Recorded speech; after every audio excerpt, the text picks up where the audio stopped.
All right, y'all ready? After looking at the film and the NC State game, again, credit to NC State. They have a very good football team, did a great job.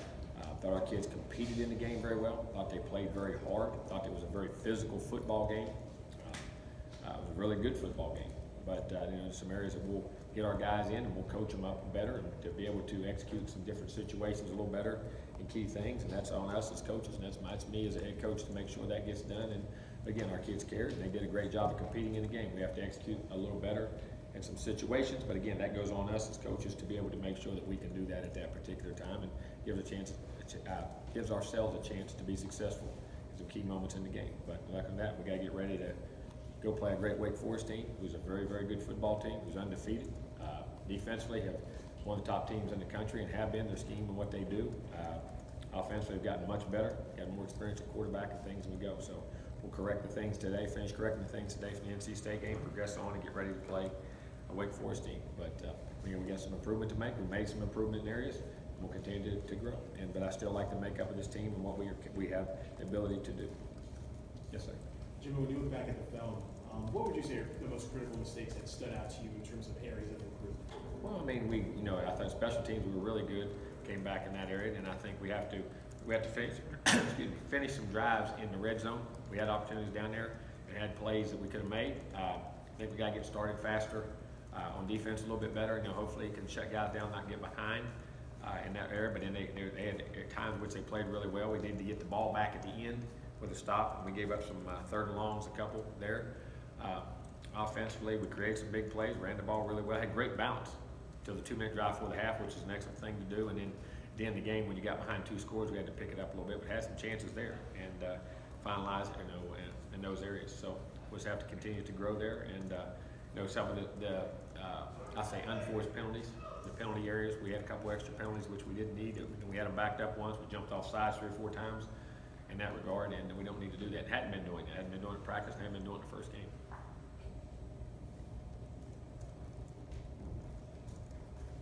Jimbo, is there any update on Auden Tate and Matthew Thompson? Yeah, they'll be day-to-day. It's nothing that will be season-ending, weekend. They'll just be day-to-day and how they feel and how they come out of this. And we'll see after they have treatments and things today. Jimbo, how was James physically after the game? Really good. And watching the film, how did you think he graded out overall?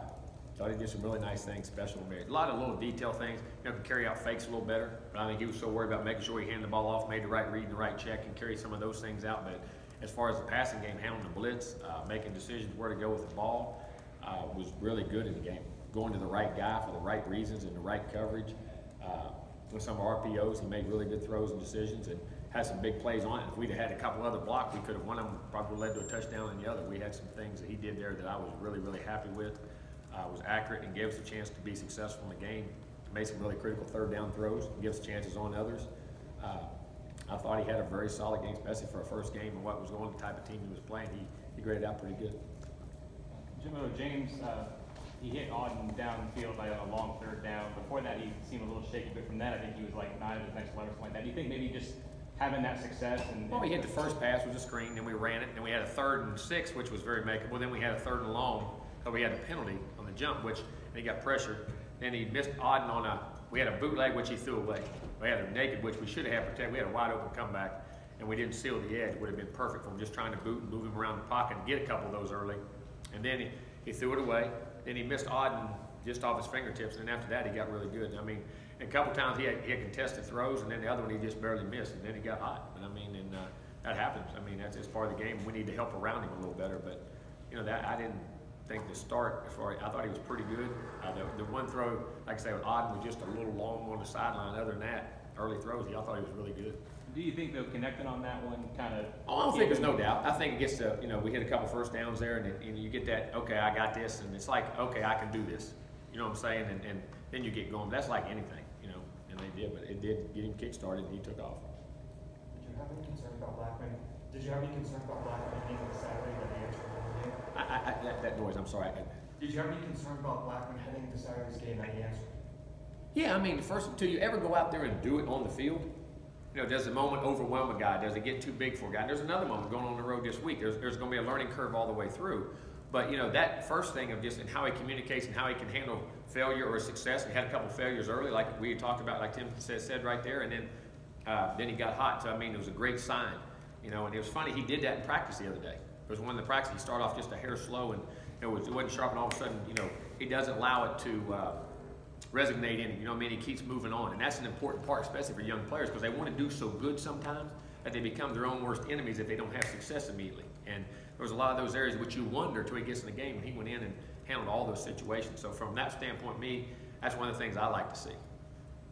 Jimbo, you mentioned the slow starts defensively. Is there anything you could pinpoint or ways to? No, I mean we had him in a 3rd and 13, and we got him in a 3rd and 13. They throw a screen to get it, and we just fit the blocks wrong. You know what I mean? We just got on the wrong edge and we had it played, had a good call, had it played. We got to execute the call better, and you know we could have had it, and they would have been in a long field goal situation. And one of them came from a penalty. I think they got a penalty on a roughing.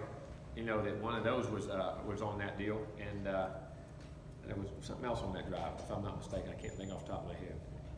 But we got to start faster. We do it in practice and play. And we had them in 3rd and long situations in both those drives, and you know, backed up situations. One we got a penalty, and one they executed a screen pass and got down. Now I thought we did a great job in the tight zone down there of really making them kick field goals, and once it forced them to a 4th down play that really was a great effort by their guy and was a touchdown.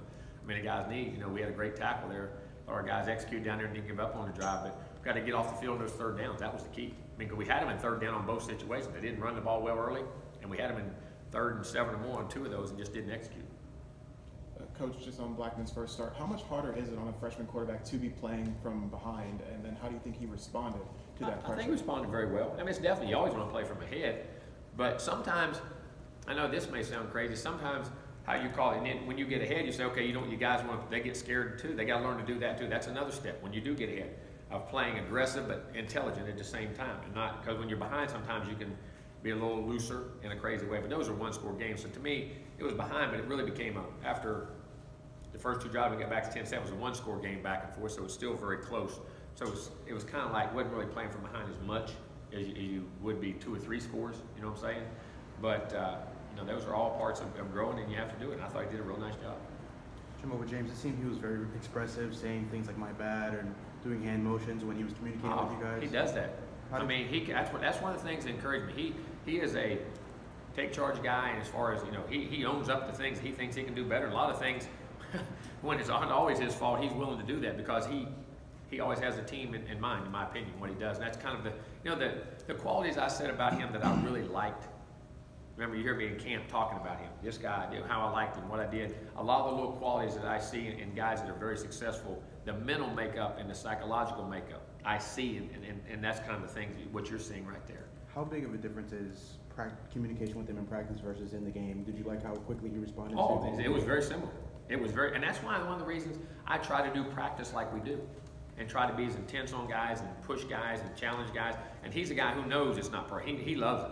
He's kind of the guy that when I don't say something, he did it last week. He had a couple plays and I didn't say anything. Was going on with the next guy. And what was wrong? What's wrong? Nothing. I told you. I promise you. You know what I mean? But he looks for that engagement. You know, and like, you know, DeAndre does now. He's quieter. Jameis always did. You hear Jameis talk about it all the time. They look for that feedback to know good or bad of what they're doing, and I like that out of him, and he likes that. Specifically with the red zone offense, when you went back and watched the film, what was the biggest issues? Well, I mean, we had opportunities that were there. We had first time we scored a touchdown, did a great job. The next time, the next time was 2 minutes. So we just ran out of time. And which I still haven't, I got to get a rule. I don't understand how they thought there was a timeout. Everybody ran on the field. So that's off the whole momentum. That's a big play in the game people haven't talked about, because we're in 2 minutes. We clock the ball. We still got a timeout left. Now we got a shot to either run, throw the ball, whatever we want to do for 2 plays, and they can't get a call in. But their team come on the field for a timeout, and the official said, we had to stand there and wait. So that changed the whole dynamic of, because all the calls you can get in and things you do in 2 minutes. That was a big situation, and that was the next one.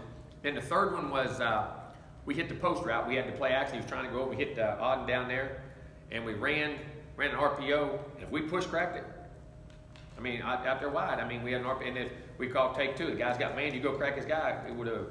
We did it earlier. If you remember, Auden Tate caught one on the sideline for about 17 yards. Same play. same exact deal. We executed them. We didn't at that particular time. It would have scored, and we hit a run. And on third down, they covered the pass and threw it away.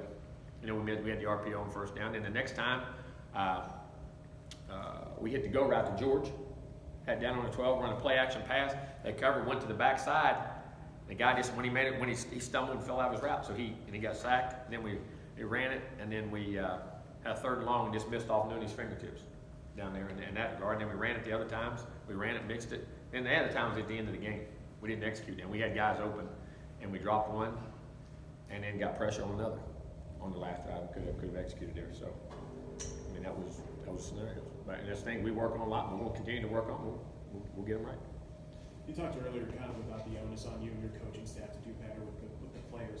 What's the conversation like with you and your staff since Saturday in terms of just how to do that, but also about just accountability as a whole?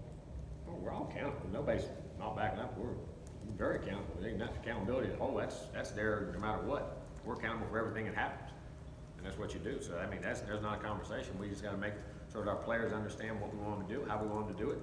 If he doesn't understand this, that's communicating a different way. That's showing more film. That's showing more.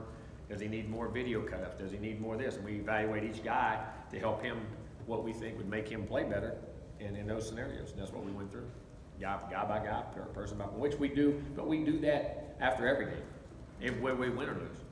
I mean, there's not a lot of change as far as that. When we win, all right, but that guy didn't play as well. All right, what can we do to get him to play better? Does he need more videos? Does he need more time? Does he need more reps on the field? Does he need more walkthrough time? Certain players learn differently. So it's a very similar situation, win or lose, believe it or not. I mean, you think there's no magic, as I say, there's no magic dust or magic thing that makes you meet more play. We meet and do as much as we can, but we just got to evaluate what we're doing and then what works, what doesn't work, and how to get each player to be more successful. Jimbo, can you give us an update on Dontavius Jackson? I just haven't seen him on the field very much this season. He was hurt for most of, and it was out for almost a long time. And then some of the other guys, just in that scenario, getting back and playing shape and playing. I played. Going back to look at the offensive line, I guess what are things that you liked what they did on Saturday? Things that maybe they needed to work on in hindsight? I mean, we missed a couple chips on Chubb, which we should have had to help some guys, which we was schemed in there, and then allowed us. One of them probably cost us a big play. It could have been a big possible touchdown. We just didn't get the chip made, and then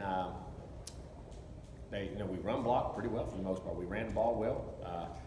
Chubb had some pressure on one. We got pressure late inside on a couple twist games, and we got beat individually. I mean, it was just a one-on-one pass set. We got to do a better job of clogging the middle a little bit. Sometimes when your guy's not there, of making sure we get back second level and creating that wall. So even if you're on this side on a slide, your body presence helps on this side. You know what I mean? And as I say, what's called clogging the middle. We use that term a lot with your body and helping some of the guys inside, because those three techniques to get those two-way goes. It's hard to protect as the edge guys is sometimes.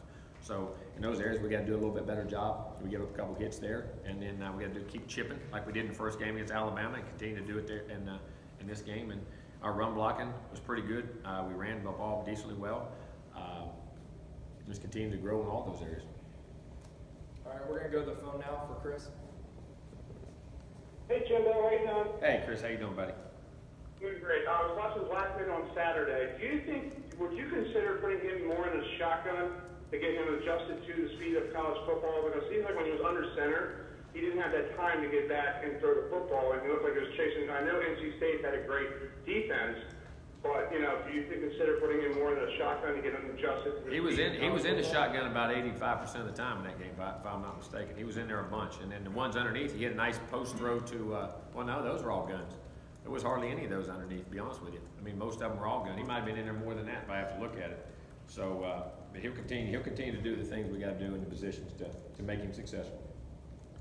And also one question about the running game. I know we had some good runs in the first half. Mm-hmm. Are we trying to find somebody to cover to replace number 4? Because I know last year he was the offense. What do we have to do to get the running game established better? Well, we did establish it. We ran it really well the first half. We had good runs. We had a 2-minute offense in the second half. The first 2 out of 3 possessions. The weird thing about it was we had a post route for 57 that took us down there, and then the next drive, we dropped the ball. We had a little spot route, our tight end, and he slipped up, and we had a first down right there. Made a 3rd and 1. We dropped it, and then the next one we had a go route. We had a run for 3, and then hit a go route to George down the sideline and got it down there and ran it in the red zone. And then after that, I think we got behind a little bit and had to pick it up. But we'll continue to run the ball. We had great balance. I got back and evaluated that. We're almost 50-50 to almost 55-45. And those RPOs, a couple of those are really runs. They're runs are called. If they give us those things, we take them. So, in that regard, we probably called more runs than we did passes. Thank you. You're welcome. Jimbo, you had a couple big plays in the passing game, but what was your overall thoughts on how the wide receivers played and how they helped? We have to improve. We have to improve in some areas and get better, but I thought they made some plays, blocked well at times. But receivers, there's such a fine line there, and you got to be every play, whether it's a block, a run, your route. You can get the ball on any play, and we got to continue to grow. They played a nice game. We got to continue to grow there and play a little better. But that's everywhere. It's not just receiver. I think across the board, everywhere. What's your thoughts on the way Ricky responded late in the second quarter, those 3 straight timeouts, and the fact that he was still able to go in and do well with the field goal? That was good. He responded well with the first field goal. He had a nice day. He was 4 for 5. But I will say, I wish that first kick was, I think, could have changed momentum. Because the first kick was 10-7. That ties the game up with 3 minutes to go, and then all of a sudden it's a tie game. Instead, you're kicking off instead of up 3 going in your 2-minute drive in which they scored. They hit the big play right on us, change the momentum back, and that, I thought was a momentum changer. But at the same time, I thought he responded very well to that. And then every kick after that kept us in the game, he did a heck of a job on. He made good kicks. It was 4 for 5. I did think the first one, I wish he could have made it. I wish we could have made a throw. Wish we could have made a block. Wish we could have made a tackle. There's a lot of things.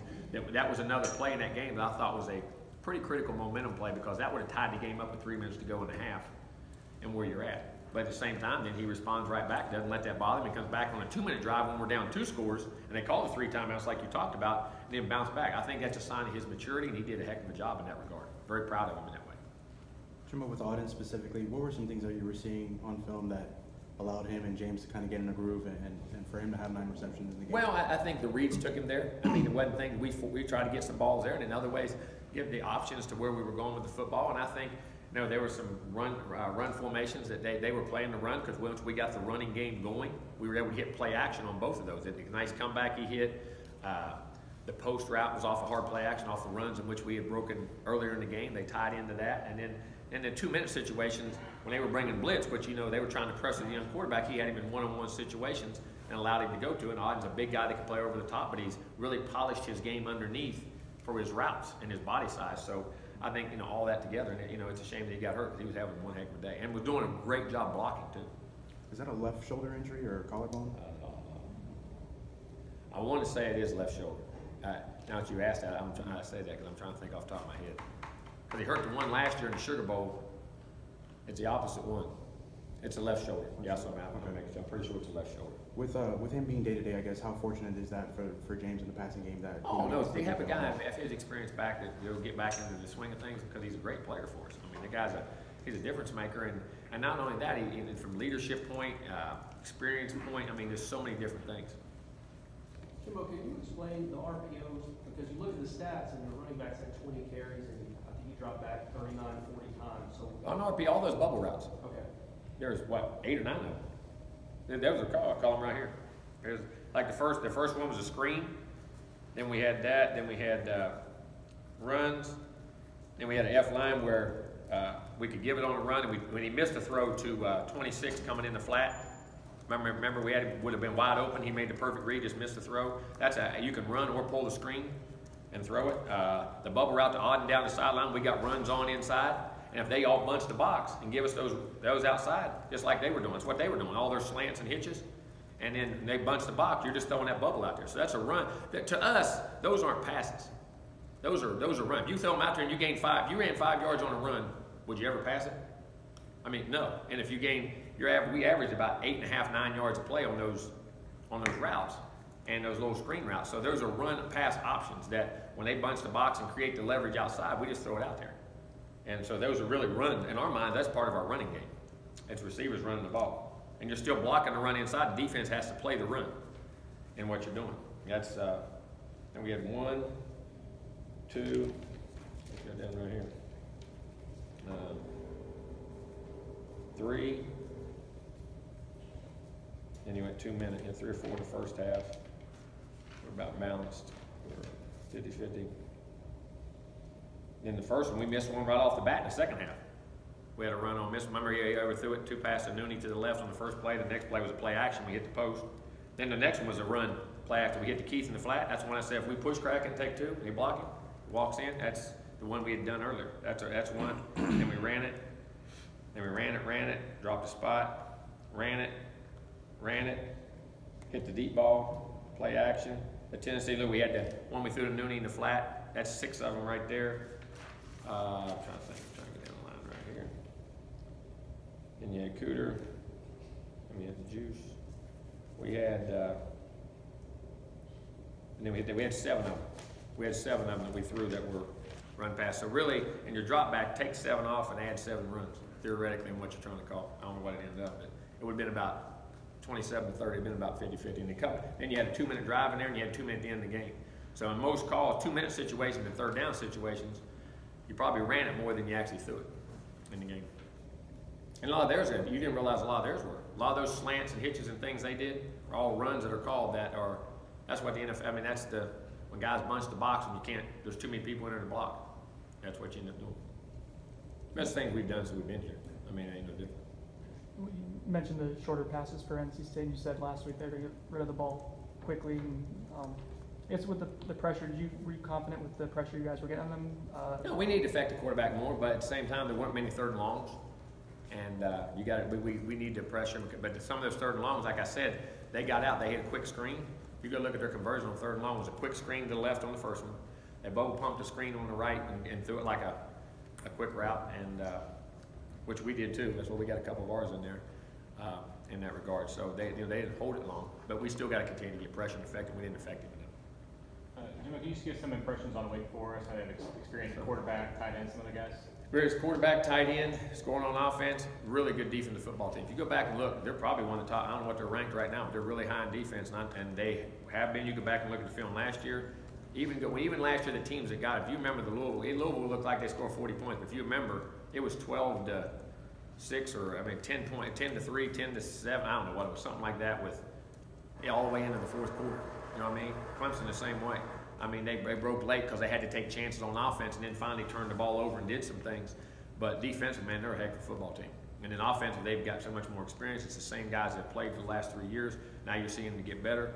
I mean, they're a really good team, and their scheme is very unique and different in what they do, and they force us to do certain things, and have done a great job. I mean, they're a really good defensive football team.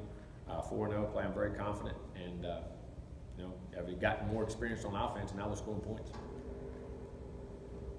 Saturday, you had Jaquez in for the first 2 series, went with Keem in the 3rd. Any thoughts on changing the running back rotation, or do you like? No, that's what our rotation is. And then just 14-8 last 22 games. Just how do you, in 2nd straight season with a slow start, how do you turn it around? Keep coaching. Keep coaching. Do the things we do. Attention to detail, fundamentals, coach them better, get them to play better. Jim, on defense, did you see any of the progression to some of the issues that affected you guys over the last season? No. Setting the edge. No, they set the edge, did a good job. Got out of the gap at the end, but did a nice job in that regard. I mean, it wasn't played hard, played physical. I mean, we had the guys banged up, played really physical in the game. It was a physical game. Just had to stay, you know, keep plugging along. They had some good players. And then look at the big picture, touch on what Joe was asking. Every season presents its own challenges, but do you sit back and look, okay, over the last 3 years now, we haven't been able to, you know, it doesn't look promising right now for the ACC race and things like that. Do you look at it that way or not? It can. I mean, those are your goals at the beginning of the year. You just go play. All I'm worried about is Wake Forest. What we can do this week to play against Wake Forest, we got a heck of a team. You can go. Jimbo, you said at the beginning when we started here, you said something to the effect of our kids care. Did you kind of see something in the game that may have dictated that they might have not? I said our kids play hard and they care. I mean, it matters to them. You can see it. It hurts them when they don't have success or do the things they want to do. They care hard. They play hard. We just got to get them to play better, and we got to help them play better in situations.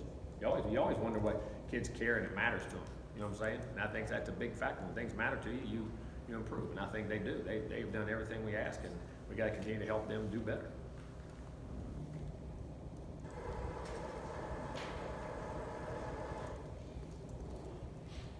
How is Matthew Thomas doing? Is he playing? Be day to day. Okay. And then, I don't know if you got to see the game last night or if you watched it all, but Chris Thompson. No, I heard he had a good game. I didn't get this. I'm happy. He's a great player, man. He's a great guy. I was thinking Wake Forest when two things. He broke his back up there, and then a year later he had 190 yards in the first half. We came back down here. I mean, that was a game we lost up there that year. Remember, he broke his back in that game right in the first series. It was a critical play in the game, which really hurt us in the game because at that time we had a bunch of young players and at his position. And then he came back the next year after a broken back. If you remember, had 191 yards and a half. Made me think. They said that last night. It's the first thing I thought of. Today when they said he had a good game, I didn't get to see it. So happy for him. I'm sure you've had a lot of kids that have come through here that you're really big fans of. He's as fine a human being as ever will come through here. And I say that he is a tremendous, and I don't mean that in disregard to anybody else, but man, what a great human being he is. I mean, what a great human being. Jim, I don't know if you saw it, but Bradley Chubb came out after and apologized, said he respected you guys. And did you know about that at all? No, I didn't. Hey, we win the game, don't let him do it. It's our fault. It's up to him. I know you talk about blocking out the noise and distractions and everything, but with what happened in the NFL this weekend and everything, is this one of those times when you're glad college football, you stay in the locker room during the anthem and those things are brought up? If that was something we had to address, like I said, I've addressed that before. Each player has their own choice of things that they want to represent or stand for. That's each individual's choice, and whether you kneel or you don't kneel, that's your choice. And just know that when you do those things, like I said, you can affect other things, and it's not right or wrong. I mean, that's the thing about freedom. There's not a right answer to that. You get it. That's the greatness of living in our country. You have the freedom to express yourself how you want to express it, and that doesn't mean you're a good guy, bad guy, indifferent guy. It just means what you believe in and what you stand for. And I think that's one of the great things about our country. Jim, on the interception that was waved off because of pass interference, they called Derwin, but Derwin wasn't near the play. Did you ask for an interpretation on that or anything? I'm waiting. I'll wait for one. And then That was a good play. And then overall, big turning point in the game. We had just scored, stopped them, had the ball at midfield. There was a couple, 3 or 4 major ones that went that way. But you know something? That's the way the game's called. You got to move on. You got to process it and go on. You can't control that. Who gets hurt, calls, whatever the circumstance, you got to move on. That's what I was going to ask is, even if they weren't all bad calls, it just seemed like a lot of the important calls didn't go your way. Well, and it did, but like you say, that's out of our control. Like you always hear me, control the things you can control. All you can control is how you play the next play. Try to go on, and that's that's part of learning when you're a player and a coach. You can't dwell on that. You gotta process it, move on, and go. That's the call that was made. There's no way to change it. There's nothing you can do about it. Even if they come back and say they were the wrong calls. I mean, that doesn't affect the outcomes. That's the game we live in, and that's life. But what did Jacob Pugh do wrong on that play? I don't know. I'm waiting. Again, when we get the interpretations back, I have no idea. I didn't think that. That's not my interpretation of the rule, but I may be wrong. I don't know. Does it feel like though that's definitely not in the spirit of the rule when you're talking about safety for I didn't see it that way. I mean, again, I don't have the answer to that. In my opinion, yes, I agree with you that that's not in my interpretation of that. But maybe I'm interpreting. I don't know, and that was explained to us. But we'll wait and get a clarification on it. You haven't heard from the office? No. I'm waiting to hear back. We got to send all that stuff in. It takes time. They watch it from all the games. You know what I mean? They got a bunch of games a day. They watch it. Would you try to argue to get him eligible for the first half against Wade? If it's not, a rule, I have to wait and get the ruling back. And that happened one time with Nigel Bradham too. Remember? We were able to get Nigel Bradham back for a half. That was big because that was an interception on that play. You remember right when the end of the game, we could have taken a knee, and then they scored. And we had to catch an onside kick to keep the win. So. All right. Thank you, Coach. We're good. Thank you.